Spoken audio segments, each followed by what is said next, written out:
Hey guys, welcome back to the house where we talk news, celebrities, and hot topics. I'm happy to be back on this Sunday afternoon.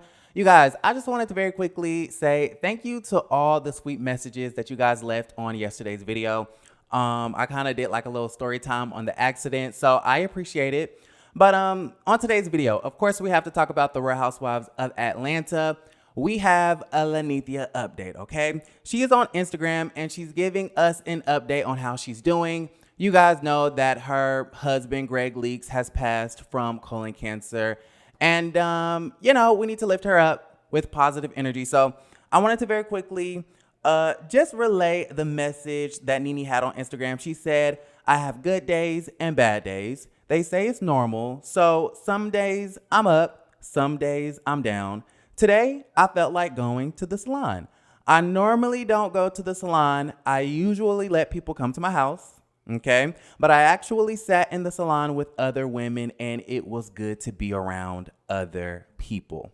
So as you guys can see, Linnethia is doing pretty good, okay? She's doing good, and I'm really happy to see it. She's going back blonde. She is continuing working at the Linnethia Lounge up there in Duluth. It seems like she's been hanging out with friends and going out and doing, all types of stuff. So I'm happy, okay? I'm really happy to see it. We love to see it.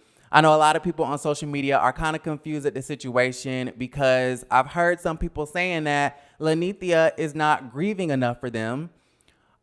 Which is quite interesting, okay, because we do know that people grieve and they mourn in different ways. And I believe Linnethia is one of those people where she kind of has to stay busy, okay? She has to stay busy. She has to stay working. She always needs people around her to kind of keep her mind off of the negativity, right?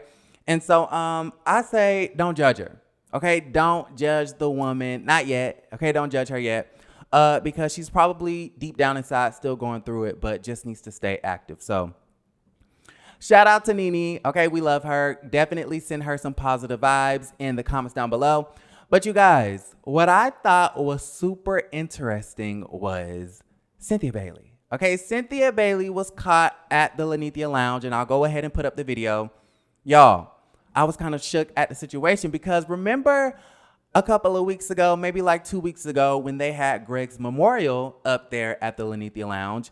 And it seemed like all of the housewives, including Eva and Phaedra and Portia, you had Lisa Wu Hartwell, you had Kim Zolciak Biermann, Kenya Moore Hair Care, okay, all of the housewives from the past and the present. You even had Tanya Sam come out of hiding because y'all know she fled the scene, okay? She fled the country to Toronto, Canada, but showed back up to celebrate the life of Greg Leaks. Well, everybody was there, including women that Nene had beefs with, right?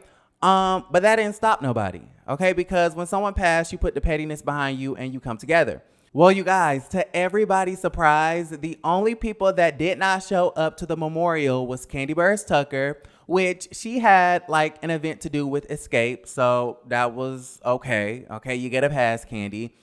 But where was Cynthia Bailey? Okay, where was Cynthia Bailey? Now, I had heard that Cynthia was in LA, in Mike's backyard, grilling barbecue. And I was a little bit confused at the situation. Now, I'm not saying that Cynthia Bailey has to drop her whole life, fly to Atlanta to celebrate Greg's life, be there for Nene, who she had been best friends with for years at this point, right? Despite their falling out, you should still be there for Nene, okay? Just my opinion. But, she didn't have to do that, but seeming as though everybody else did that, okay? Kenya Moore cannot stand Linnethia. But yet, when she was at Dancing with the Stars rehearsals in LA, she definitely dropped what she was doing to come back to Atlanta. Portia, I believe, was in the Bahamas, if I'm not mistaken, and she left vacation early to come back to Atlanta. So I just don't understand what Cynthia was doing that was that important to where she couldn't, get on a little 4-hour flight and be there with her sis. Okay, but we're going to go ahead and let bygones be bygones, okay? Obviously, Linnethia does not feel too upset about the situation because we did see Cynthia, I believe last night at the Linnethia Lounge, supporting our good sis finally. Okay, finally.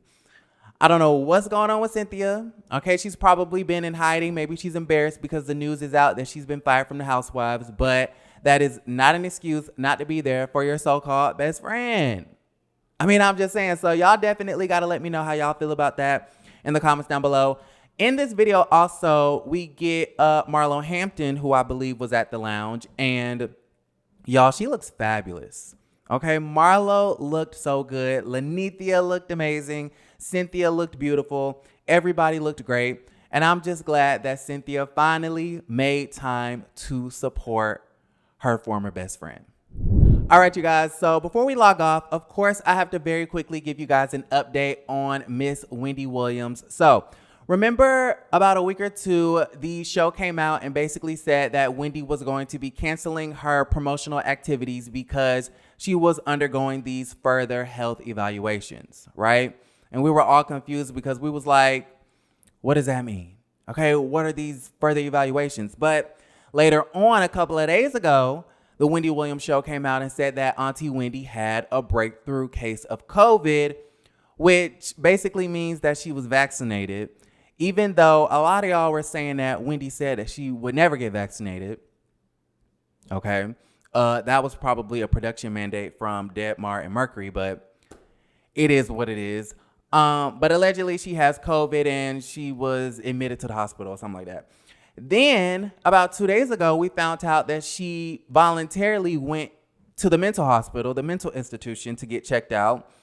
And I don't know, like the story keeps evolving. The story keeps changing. I want to go ahead and read y'all what TMZ said. According to TMZ, Wendy Williams voluntarily checked into the mental hospital for treatment while also having COVID. Okay. And no, she's not coughing and sneezing and dying. They say that she's asymptomatic, right? TMZ went on to say that Wendy has struggled with mental health issues for some time. So this was not a big shock to a lot of people. And then they say that her mental health is improving each day. Now, y'all, you know Wendy Williams is a single empty nester, right? She no longer has a husband who did her wrong and cheated on her and had a baby on her and things of that nature. Her son, I believe, is still in college. He's out of the house doing, what he does, living his best life. Wendy Williams is in some high rise in New York City all alone. Okay, so that probably is contributing to her declining mental health. The fact that she's lonely. She did put on Instagram, I believe, a couple of weeks ago that she was dating this white guy. Okay, she has some new boyfriend who just so happened to be white. Okay. And I told y'all that I was kind of concerned about this because I want Wendy to surround herself with people that actually care about her. And I'm just kind of confused as to where the boyfriend is. Okay, where is the white boyfriend? I'm just saying. And so apparently she's in the mental institution. But, okay, this is where the story gets salacious. And I cannot confirm nor verify this information. But according to Tasha K, y'all, okay, according to the very messy Tasha K, she says that Auntie Wendy doesn't even have COVID. Okay, she's saying it's one big lie. Okay, she's saying that they are trying to pull a fast one on us because Auntie Wendy does not have COVID, allegedly. And Tasha K goes on to say that Wendy was found in an alcoholic-induced coma in her home. Now, you guys, I don't know if this is true. I don't know if this is false. I hope it's not true. I mean, this would be terrible. An alcoholic-induced coma. Like, what the hell is going on? I'm kind of shook at the situation, right? A part of me doesn't believe this because it is so easy to just make up a story, especially when it includes alcohol and drugs, and pin it on Wendy because we know that she struggles with those things. But Tasha K is saying that she's not in a mental institution. She's in rehab, right? And will most likely not return to her show, which is supposed to premiere October 4th. So I don't know. Okay, I don't know what to think. I don't know what to believe. At first, she was going through evaluations. Then she had a breakthrough case of COVID. Then she was at the mental hospital because she was lonely. And now she was allegedly found in an alcoholic-induced coma and is at the rehab. and most likely will not return to the show with the DJ and Suzanne and Nortman and them. Not only do we have to keep Linnethia in our prayers, but we gotta say a couple for Wendy Williams because this is just a hot ass mess. So I'm gonna go ahead and wrap it up. Let me know how y'all feel about everything we talked about in the comments down below. Are we excited to finally see Cynthia show up for Linnethia? And what is going on with Wendy Williams? Okay, we gotta talk about it. I love you guys, and don't forget to create a great day.